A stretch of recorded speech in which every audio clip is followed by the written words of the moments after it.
when that dude starts to move his hand, I'm already giving it gas. If he just decides to stop, I'm going to jump the band. So I try hitting it, timing it so perfectly that when that band snaps, I'm already going.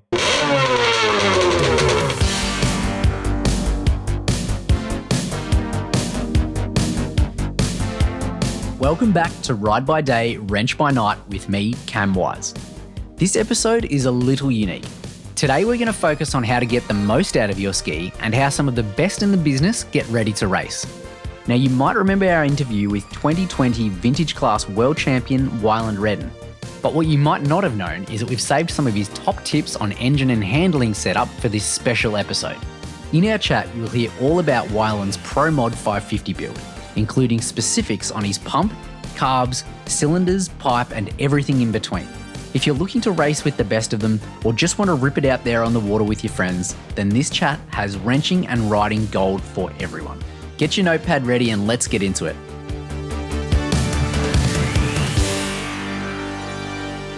I mean, we're going to hit the engine setup. I want to know all about it. This is going to be awesome. Tell us all about your ski.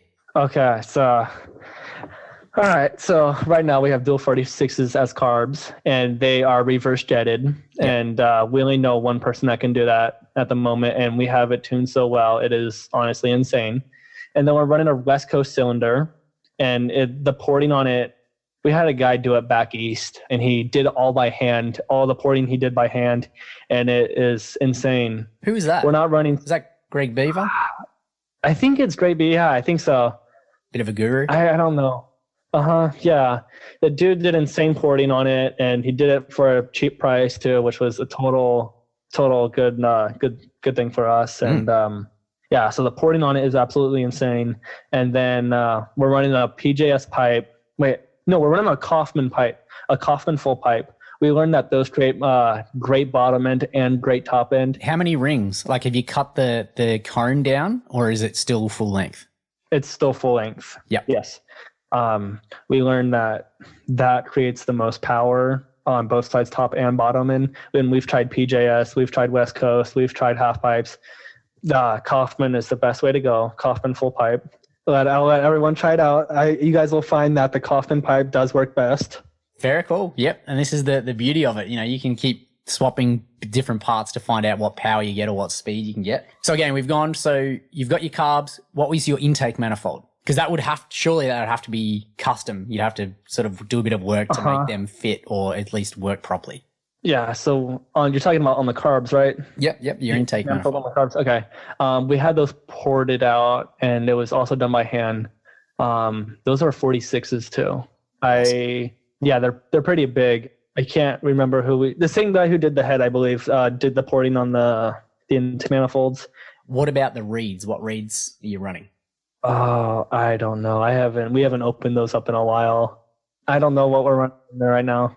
That's okay. And your head, what kind of compression, what brand? So right now we have a West Coast head. It's at 195 compression.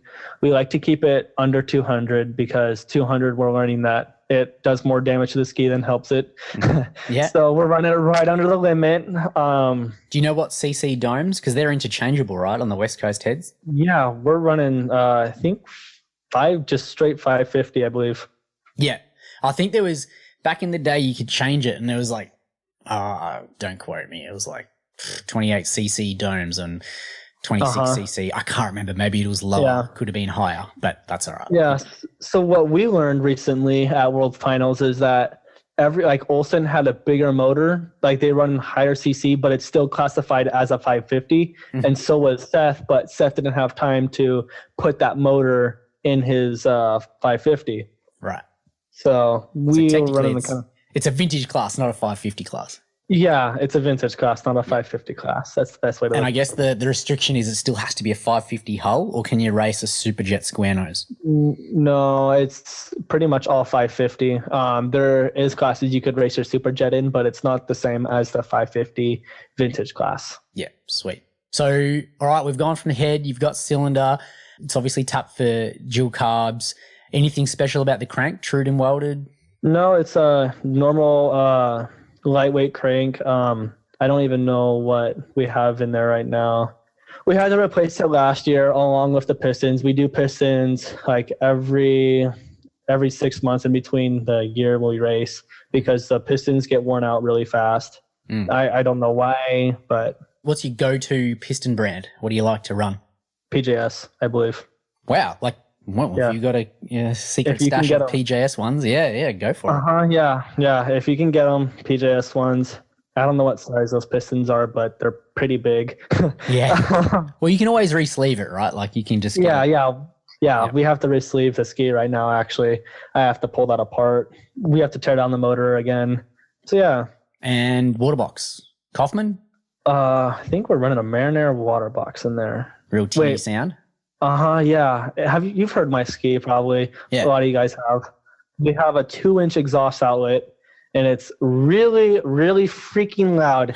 It honestly makes my ear hurt after riding without a helmet on. When I was first testing it out, at first, it's kind of fun until you're pinning it and your ear starts ringing. It is very, very loud and obnoxious, which I ironically love. Yeah. So, so we're not messing around with the Waterbox, but I'd like to put a resonator in there just for the way it sounds. The resonators have always had this cool, lowish growl sound. I have one of those in my play ski, but yeah. Sweet. So, and you've also running a Rhaas 750 pump conversion kit. Yes, we are. So we actually had it bored out almost to an 800, and we've also done some work to the hull that helps that whole setup work. We're running a massive swirl prop in there. Now, it's not a 15.5 Impros prop, yes. Massive, heavy swirl prop. I don't remember what pitch it is, but it's kind of high for all top end. And then we're running this aftermarket 800 pump nozzle that it's an automatic nozzle. It automatically drops when you go into a turn. Oh, wow. They used to work really well, but this year it hasn't been as effective. How does it work is it just got a spring or something like when you're off the gas? Okay. Yeah, it kind of works like that. And then just a normal flat ride plate extended like 3 inches out. We've tried all sorts of different ride plates. We've tried 4 inches. We tried all these degrees of these ride plates, and we figured out that this ride plate works best. It's just a normal fiberglass ride plate from Rhaas. We've tried the rubber, the bendable ride plates. Those don't work. We've tried the oval in the middle. We've tried the lines. We've tried the deep V. We tried the brake one with the spring. It's just a simple, plain, flat, extended ride plate has always worked best for me. And then I don't know what rings we're running on there, but I think we're running 21 rings, size 21. Yeah, 23 was too much top end and not enough bottom end. We have these special rings that fit into the nozzle that we can screw in. So for World Finals, we put a size up for more top end. And like if we're doing a close course racing, we put a size in smaller. So it's more bottom end. I love hearing this. And you're right. It does become a new beast. It's almost a completely new class that we've created in this vintage class. And it is fun building these absolute weapons of skis. But I do see the merit in bringing it back to a spec class so that it opens the world up. And look, you guys are still going to kick ass because you still need to know how to ride them. It just will be more of a challenge. So yes, it will be. And there's like for the people that are coming into the sport that want to race the 550 class, like it's taking us so long to figure out what works best. And not everyone wants to spend all that time like we have testing all these ride plates, all these pumps, all these, settings on our ski and whatnot, that they can just go out and get this 550 with nothing on it and still be competitive. Are there guys on the line like Dan or anyone? Because I'm pretty sure Seth has a bigger pump setup too. Are there anyone that didn't have that pump? Because there's the aftermarket pumps like they call it the afterburner from PJS. Was there anyone that didn't have a 750 conversion? I think Corey Hawaiian Fine, I know he doesn't have a 750 pump in his ski. Right. Okay. Cool. I think that's about it. So it's almost a prerequisite. You kind of need it. You kind of need it.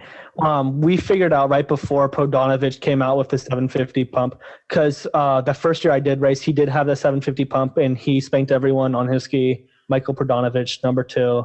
Yeah. I don't think he's on social media. I'd love to get some features on his boat, but I haven't been able to track him down. Yeah, I don't think he has any social media. He stays off Facebook, Instagram, all of his social media. He's not on. But no, he was the first one who started the 750 age, I guess you could say. But we just figured out the best way to get a 550 PJS pump working with the right prop, with the right pitch of the ride plate, with the 4 inches extension. We've done so much testing, and then, he comes out on a 750 pump and still whips everyone. It's like, all right, well, we need to go drop some money and get that ride plate, and we did, or that pump, and we did, and well, for those that ran or don't have the cash or don't have the inclination to do the full conversion yet, but maybe they've got an afterburner pump which they can just swap in and out, or they've maybe got a extrude honed 440 pump, or whatever they're using. What was the setup that you were running prior to the 750, and what was the pitch prop that you were using? I don't know what pitch we were using. We were using a swirl prop, which we didn't physically keep it because one of the guy who loaned it to us sold it, and he didn't mean to sell it. He sold the wrong prop, and we were like, no, that was the only prop that really worked really well. I don't know what prop we were running. It was a Reactor aftermarket swirl prop, and the thing worked amazing. We have a ride plate that's on it. That's in my garage right now, hanging up. It's a ride plate pitched at 4 degrees down, and it's extended 4 inches. That 4 degrees is the best degrees you could possibly have. We've done all the testing for months of 2 degrees and then up to 4 to 5, 6 degrees. We've tried pitching it down just a little bit, but we figured out that 4 degrees on the ride plate down a little bit is the best way to go. Now, that's where we kind of like, you guys are the first people I'm telling that we have a pitched ride plate. But the only reason why I'm saying that is that you're not going to be able to find anyone that can weld another piece of a ride plate onto the one you have. You're not going to be able to find someone who can weld that ride plate, because that was really, really hard to find. We had to find someone who could weld the 2 metals together, and that was alone the hardest thing about the plate. So you need, for all those playing at home, if you are going to weld the aluminium plates, you need to find a TIG welder, and maybe you're in that world and you can do that. But for me, when I was sort of growing in the sport and learning all about it, guys just laugh at me like, Bree, go down the street, you need a TIG welder. And I'm like, okay.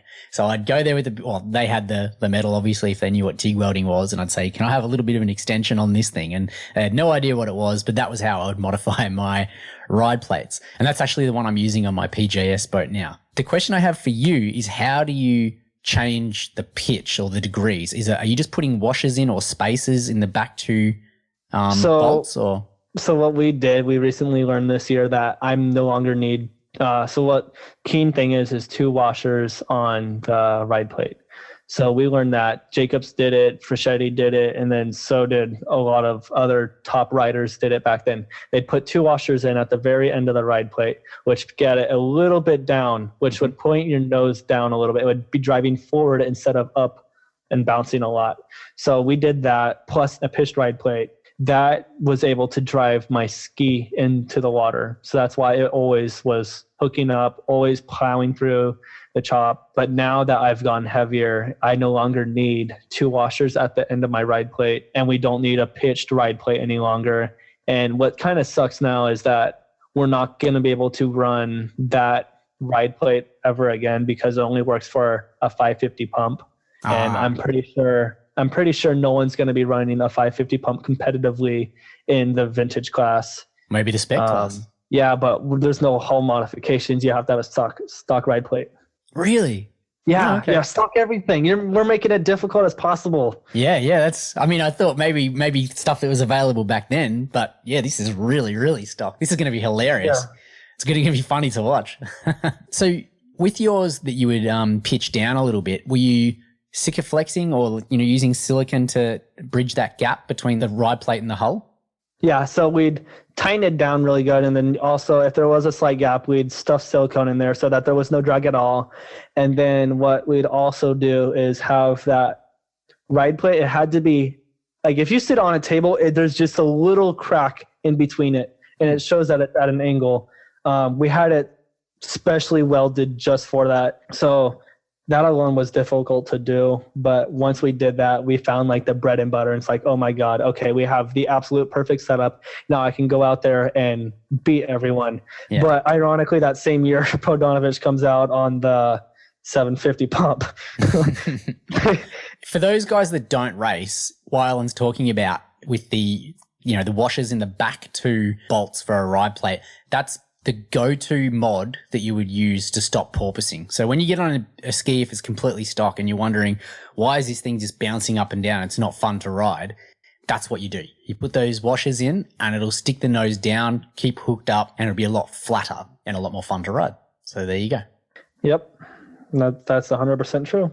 Sweet. Back in the day, they used to have a radar on the back straight, and they'd always be able to say, Jeff Jacobs is hitting 52 mile an hour, or depending on the conditions, they might go faster.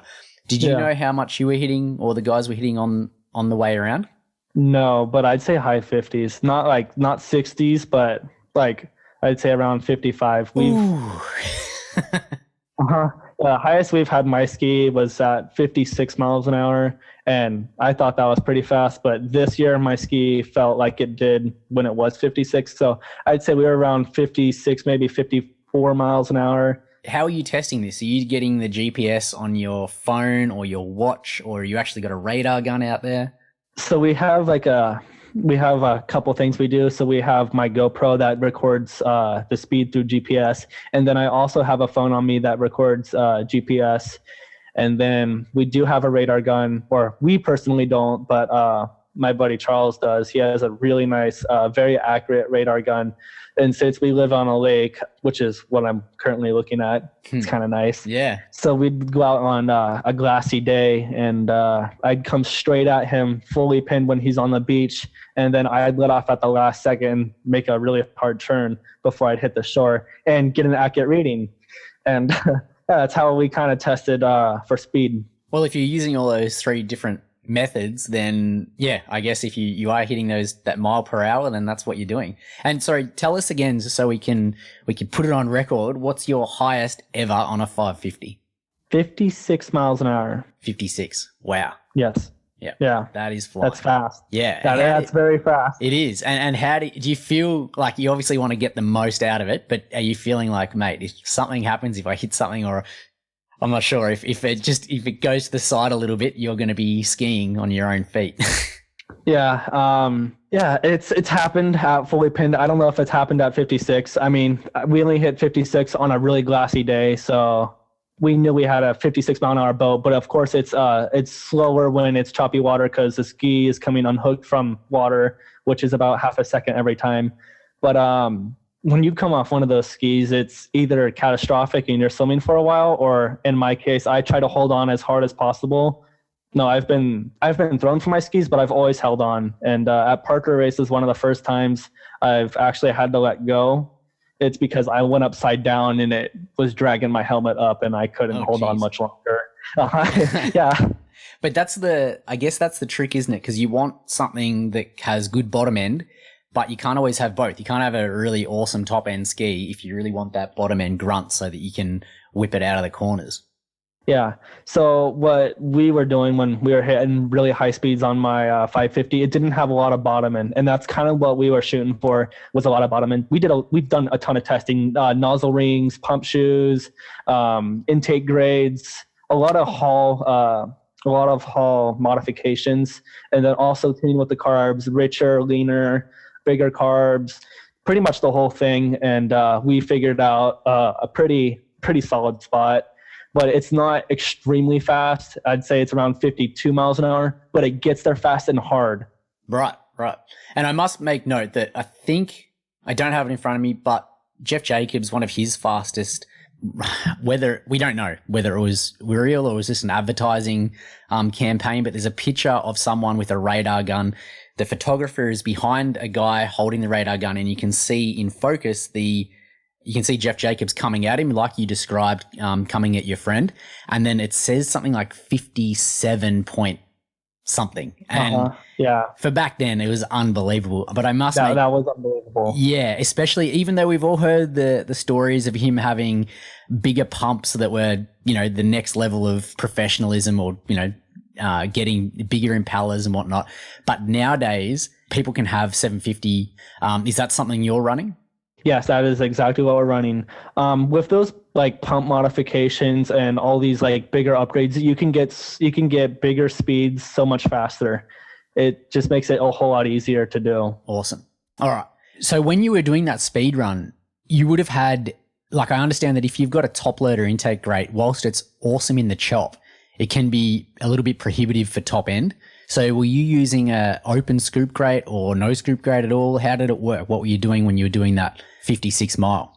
So I believe we were using the Rhaas top loader intake grade. Right. It was a massive, it was massive, and it was really, really deep. Like it cut down really deep. But the only thing that I didn't like about it is that it wouldn't slow down really fast.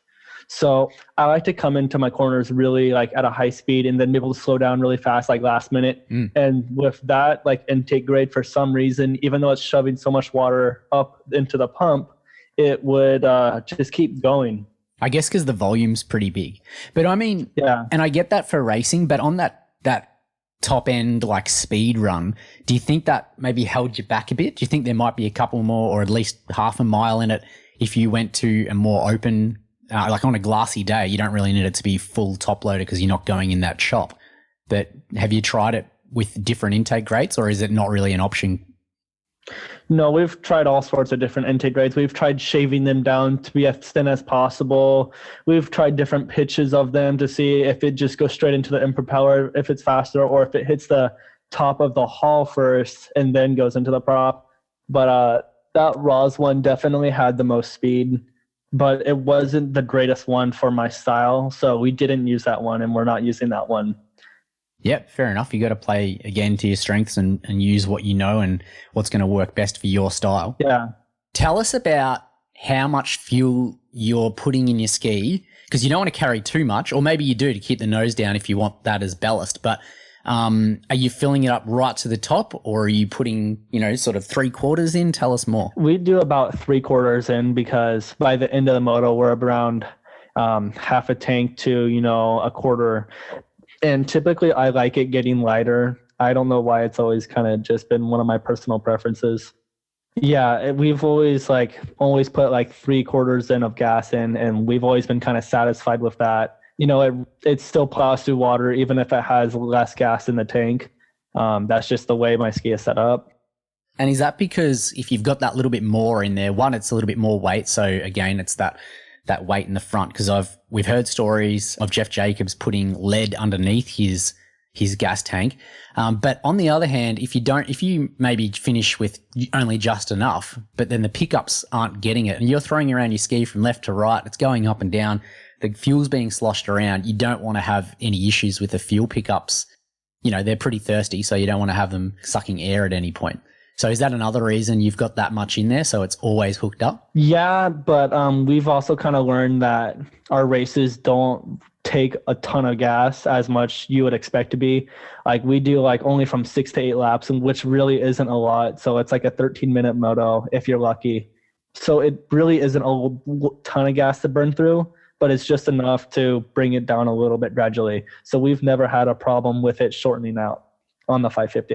And are you running like full-on race fuel or pump gas? What are you doing? Yeah, so we're running VP 110, and I'll put the secret out there. We've always been the fuel has always been like a key thing we've always done. Like of course people have heard of it, but we don't see many people doing it often. Is we always have the gasoline in a special cooler always before the races, so it's always super, super cold gas, which we learned that makes my ski my ski is like set up for cold gas, so it hits so much harder. It's just a much better ski when there's really cold gas in there. So yeah, that's just one of the many secrets we have for gas, but yeah. Tell about your process. Tell us about how you get the ski ready to drop it in the water. What do you do with your holder? So what we do, I already start gearing up. My holder, Tyler, is so before we do anything, as soon as the moto's over or as soon as I'm done practicing my ski, we have this little pump that pumps out the gas into the barrel so we can put in an ice chamber so it stays cold in the trailer, of course. So we do that. So as I'm gearing up, putting my back brace on, he is putting in this cold fuel into my gas tank. It's old science, but yeah. So wow. And this has got to be timed perfectly so you've got the fuel ready to go. And how do you do that? Are you allowed to fuel on the line? No. So this is right before we drop in the ski to go to the line. So we're still in the pits. He's filling up the gas. And the best way I'd put it, as for cold gas, it's a hot summer day. You're really thirsty. You're going to want cold water or something cold to drink. And that's going to be better than a room temperature or warm drink. That's like the best way I'd put it. So yeah, so he's putting in the gas and I'm getting ready. We have that little pump that goes in the gas tank and it pumps into my race gas tank. And we put it on, we drop into the water. The one thing he told me though on the second moto that is going to make that like actually made me rethink about what I'm doing here is remember why you've been getting up every morning and going to work out and training for this. Remember why you're here. And I was like, you know what? I've spent a lot of days getting up early in the morning and working out and trying to eat healthier and practicing to get here. And I'm going to try making that pay off. And it did. So, yeah. Yeah, I can see that smile on your face. You're beaming. Yeah, it's a great feeling. But yeah, so we're getting everything. Everyone's dropping in their skis. My ski is running pretty good. Must be a good smell in the air, like of all the two-stroke. Oh, it smells so good. So yeah, you're on the line. You've got 3/4 of a tank of fuel, but before then, tell us about what would your prep be. So you would fill up on the line. Tell us more about that, or on the beach. Mm-hmm. So we had our pits kind of set back, and as I'm putting on my helmet and double checking every strap and making sure that there's nothing going to be bothering me. My suit is completely ready, and I am now watching my holder, Tyler, pump in the race fuel that we have, VP 110, that has been chilling in this cooler, a special cooler that has been surrounded with dry ice. So now you can't just use regular ice. You have to use dry ice. Otherwise, the regular ice just won't work. We've tried it, and it doesn't have the same effect, but dry ice is the best way to go. Is that because it melts too quick, or is because dry ice is just that much colder? I think it's just because it's that much colder, and also helps when it doesn't melt as fast because it is in there all day long. So it's sitting in an ice box for hours, and when we go to put it in, it's all ready to go. It's refreshed, and we're ready to go. He puts in the gas. We're sitting there. The little pump it's a little battery operated pump that you can get from Harbor Freight, $15. And it you stick it in one end of the gas tank, and out the other end through another tube, it shoots out the gas on the other side. So that's how we would fill up and put fuel in our tank. And also after the motos, we'd come into the pits. We'd put my ski up in the pits, and under our easy up and behind the tables and cloths and banners and whatnot, we'd siphon all the gas out and then put it back in that can of gas and then put it in that special cooler again.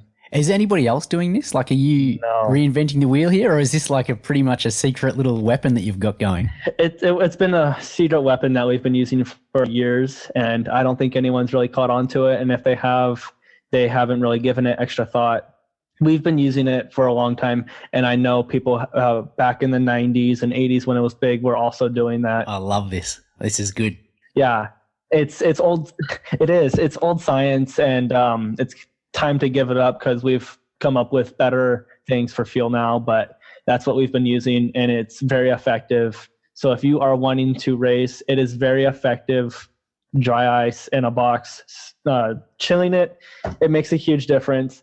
I assume this would not only work, but be only a big benefit for 2 strokes. Is that right? I've never tried it in the 4-stroke. We've never experimented in the 1500. We've never tried it on an 800. I just know it works great on the 550s. Yeah, right. Okay. Well, a bit of a secret. This is probably what back in the day, there was all these different tech things that PJS and Butchers and R&R were doing and trying to keep secret from each other. And yeah, you've heard it here first. The world champion giving us the secrets to success. Hey guys, Cam here. I hope you're loving these excellent race tips and insight into the kinds of mods a world championship winning boat gets done to it to make it so fast. I wanted to chime in here because whilst BJS have an excellent and ever-growing range of parts to maintain and restore your old school watercraft, we also have parts to modify your ski and get the absolute best out of it. Whether it's handling products like quick steer plates for more responsive turning, ride plates, intake grates and impellers for better hookup, or perhaps it's engine performance you're after and you want better fuel delivery with bigger carbs and performance manifolds to match. BJS have all these parts to make your ski seriously quick on the water. Be sure to head to vintagejetski.com for all of your performance needs. Now let's get back to Wyland for more of his secret tips on speed. So, all right, you've got your full fuel, you're bringing it down to the line. What's your process to getting the engine set ready for the holder to drop you in? So we have it on this tote, and it's like a normal tote. We're getting ready. I'm kind of warming up my shoulders, warming up my wrists. I am very sensitive on my wrists, so I'm constantly rolling them. I'm always making sure that my wrists are not locked up or anything. So I'm going down. We're getting ready to drop in, and me and the holder are exchanging words. And Tyler, right? Tyler, yes, Tyler. And he drops me in. The ski's running before I drop it in, and then we let go of it. It drops into the water. I jump on it and take off. And then he runs back, puts the tote back up on the beach. He gets on his little dirt bike 110 Honda, and then puts on this backpack. This backpack is pretty cool because it has all sorts of tools in there. It's got jumper cables. It's got pretty much everything you need that could happen on the line. If you need to pull something out, it's going to be in that backpack. And this backpack is super heavy. And he also has this scissor stand mount on the back of his backpack.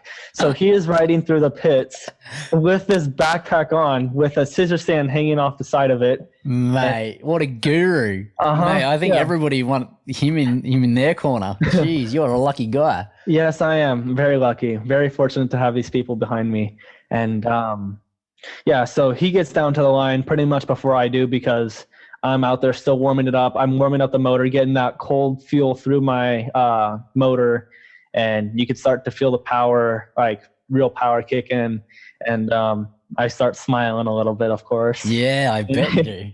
Looking at the line, seeing who's all there. And then, I'll stop by and talk to Peyton for a bit and screw with him because that's kind of how we've always been like, all right, well, I'm going to pitch you into this buoy, this moto or whatever. Get inside his head a bit. Yep. Yeah. Just, having a good time. It's if you're not having fun, then you really shouldn't be racing. You've missed the point, haven't you? Exactly. So I'm always smiling, always happy. So yeah, we're on the line. We're getting ready. We're walking down to the starting positions. And, I'm talking to, Taylor Curtis, who's on the side of me. And then, Coy's right there. And then there's Seth on the other side and whatnot. And are they talking shit to you as well, trying to get in your head? Is Tyler giving you hell or? No. Tyler always says positive things.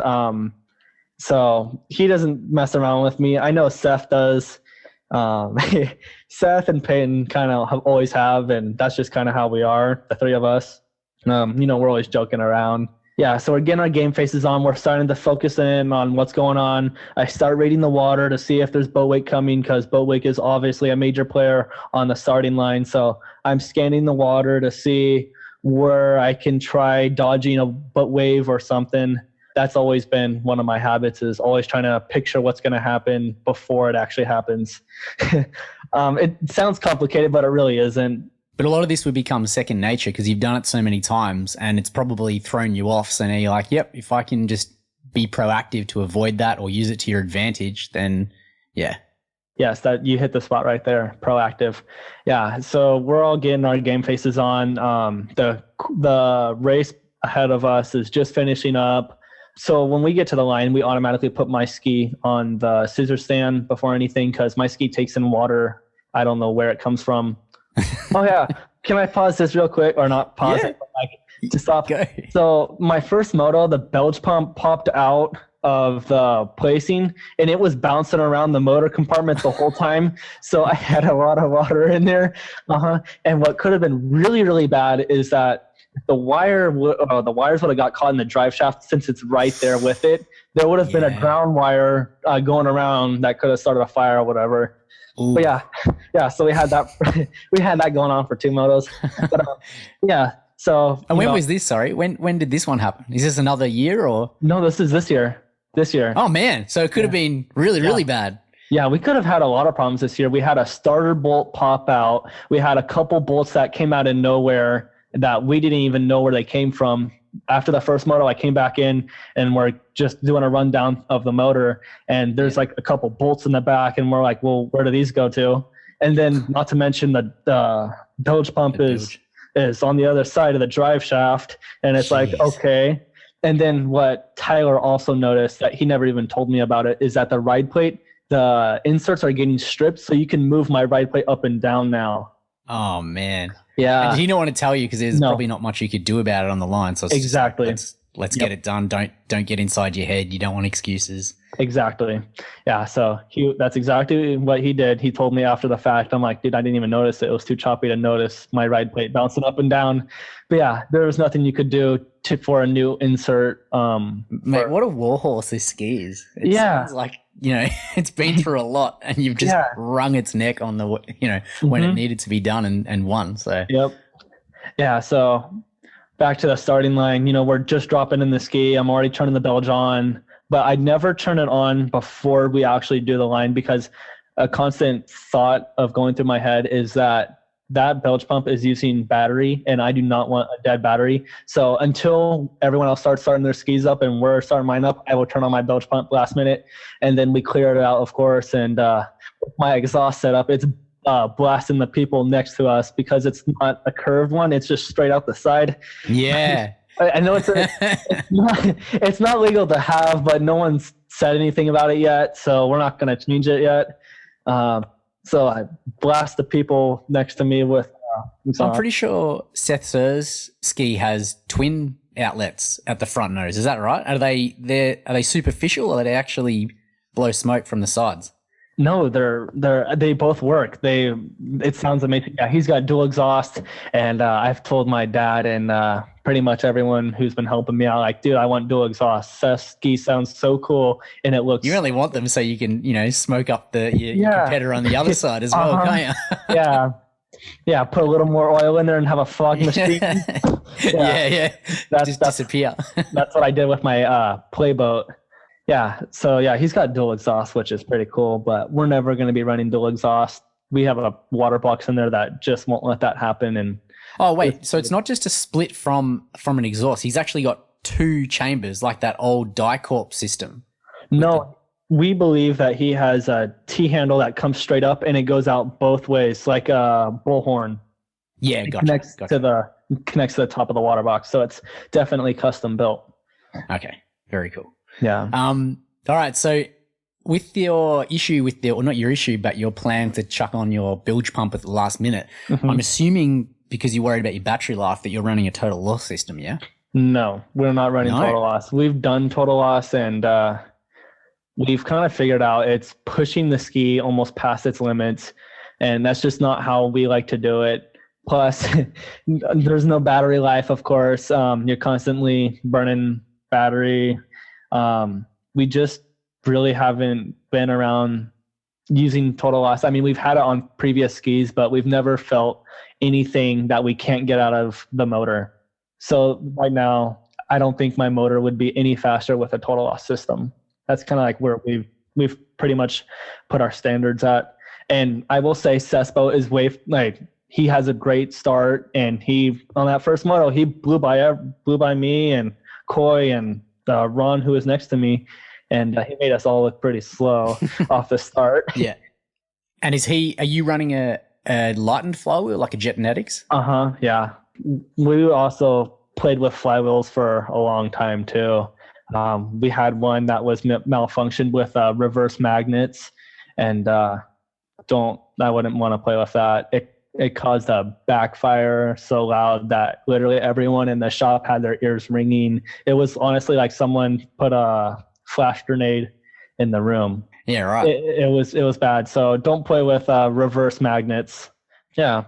All right. So you're revving your ski. Tell people about the process and why you actually rev your ski. All right. So the reason why we clear it out is because there's usually water in the water box after riding over to the start line. So you always want to get that extra bit of water out of the water box. Otherwise, it does create a little bit of a bog, and that little bit of hesitation can cost you a great start. So everyone on the start line automatically clears out their water boxes, motors, and it also for sound, because it sounds cool when you do that. Yeah, so everyone clears out their water boxes, you set it in the water, and now I'm watching the person with the card. So now we watch him turn it to a 1.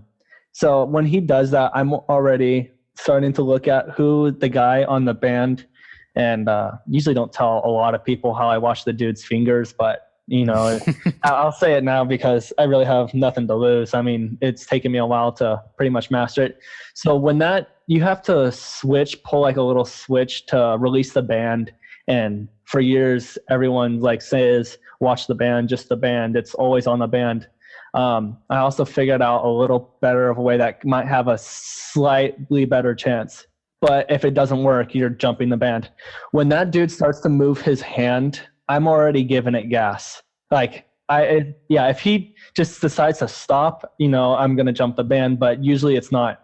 So I try timing it so perfectly that when that band snaps, I'm already going. Talk about the 1%ers. You are just full of them, aren't you? Jeez, you need to write a book on the craft of racing skis. Yeah, it takes a lot.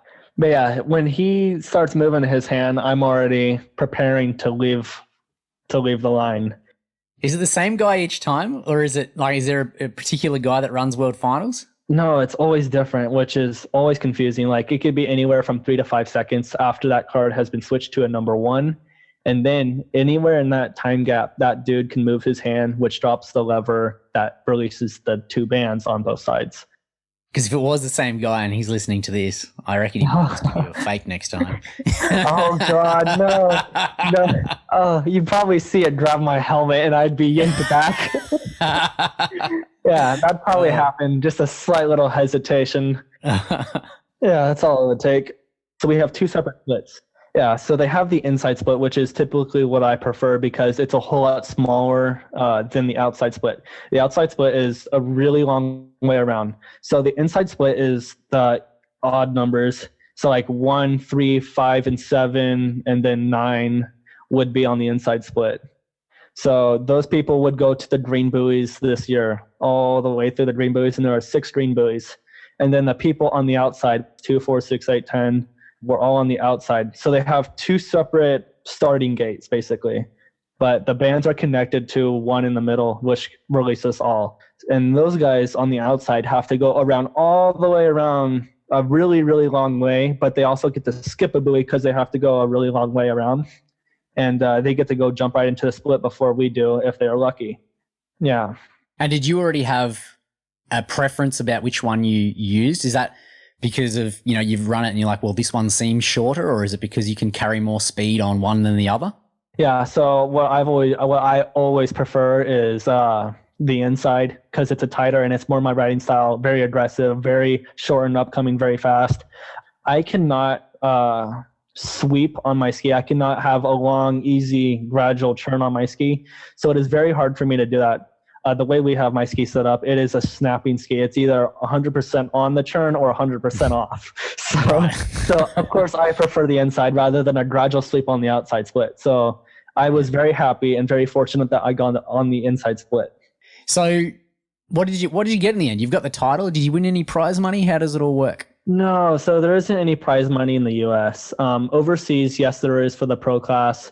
Over in Thailand last year when I went there was $40,000 for whoever took first, and I think it was Yeah, 40,000.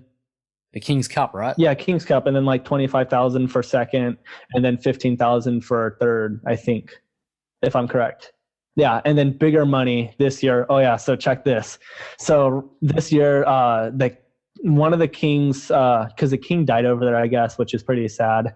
Yeah, a couple of years ago. Yeah. So I guess in honor of their king, they put a prize money of 380,000 on the line. Yeah, 380,000, which is going to be in March, and I'm going to go to, but I won't be competing in the pro class. But whoever wins that is going to win $380,000. So wow. there is a lot of prize money in the sport, but unfortunately not here in the U.S.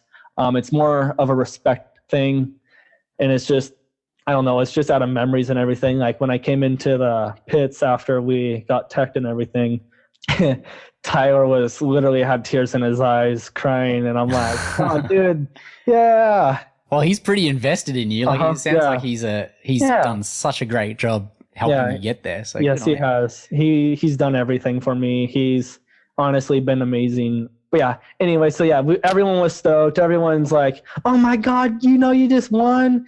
And, my girlfriend runs and tackles me in the water. And it was just a good feeling, everything that I have worked for, that I have done my part, my team has done their part. It's kind of just all paid off, it's just one of those things that you will never forget. Like I know 50 years down the road, if I'm still alive or if I could still remember this, it'll just be one of those things like, wow, that was honestly the most amazing feeling I've ever had.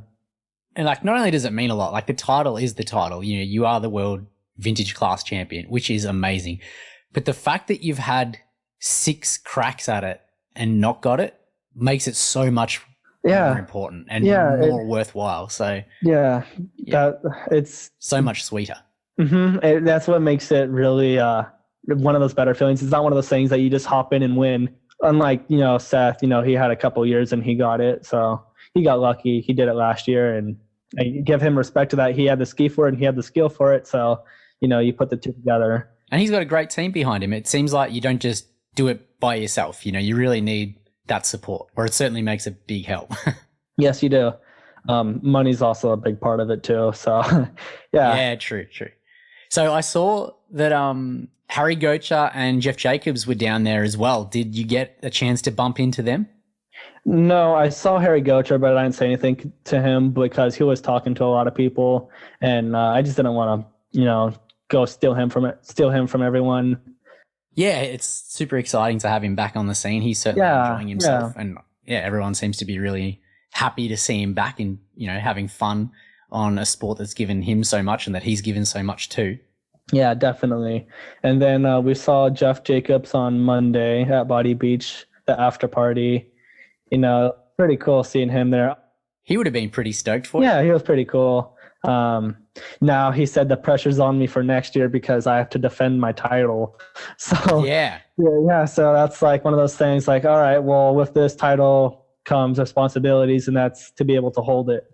So. And now, what are the plans? Is it new boat next year, or are you going to, this one seems like it's pretty worn out. Yeah. So we have a lot of plans for this upcoming year. I'm also moving up to the pro class because, the 550s are really fun and everything, but it's the pro class that's going to take me to bigger opportunities, to be able to race overseas, because overseas they don't have, it's like a true vintage race or whatever. So I'm sure it'll happen though, because in Thailand, there's a new movement, the vintage class Thailand is becoming big. In Japan, it's getting really popular, and they're having a series called Out of Time it is. Yeah, they're getting blasters, they're getting superjets, they're getting 550s on the line, and that's fantastic because there's a lot over there. In Australia, our community's growing as well. So hopefully we will see it where there'll be a time when, if you are traveling, you can jump on a boat overseas and race that class. Yeah, but it sounds like you're leaving us. You're going to greener pastures. I'm not really leaving you guys. I'm never going to leave the 550 because that's always going to be in my heart. I will always have that ski. No, I just recently bought an aftermarket carbon hull from overseas in Europe. It just got shipped in a couple days ago. So right now it is being unloaded from the shipping container, and we're gonna put my 1500 in that. So this is an SXR carbon hull? Or? Yes, Yep. yes. Okay. It's a 1500 carbon hull. It's going to be 410 pounds, which is lighter than the 600 pound stock 1500. So yeah, moving up to that class, I'll be racing against pros and everything. Big boys. The big boys. But what we're also talking about for the vintage class, and I've got a lot of people on it, and Mark Gomez is totally down with it, a spec class.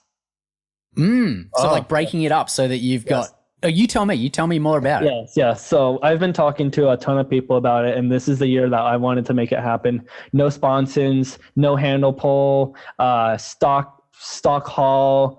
Stock pump. Yeah, stock pump, stock ride plate, pretty much just like the way it was back in the 90s, but not these full mods, because we also want a lot of people to be in it. The goal is for this is it's like name the Craigslist class. It's going to be a very cheap class. You put a half pipe on there, a single 44 or dual 38s, a stock head, a stock electrical box. Can you still have a high performance head in terms of like a PJS or a Mariner or a West Coast, or is it literally just you can mill a stock head? You can't. Well, we're trying to find out the specs for it so far, and we don't want to go over 160 compression. So it's a very slow class, but we want a lot of, it's like a very slow class. We wanted to have a lot of people in it because right now these 550s are getting a little out of hand of money wise. Like to have a competitive boat, it's going to be about $6,000 into a boat. And then you also have to worry about, you being able to ride it and everything.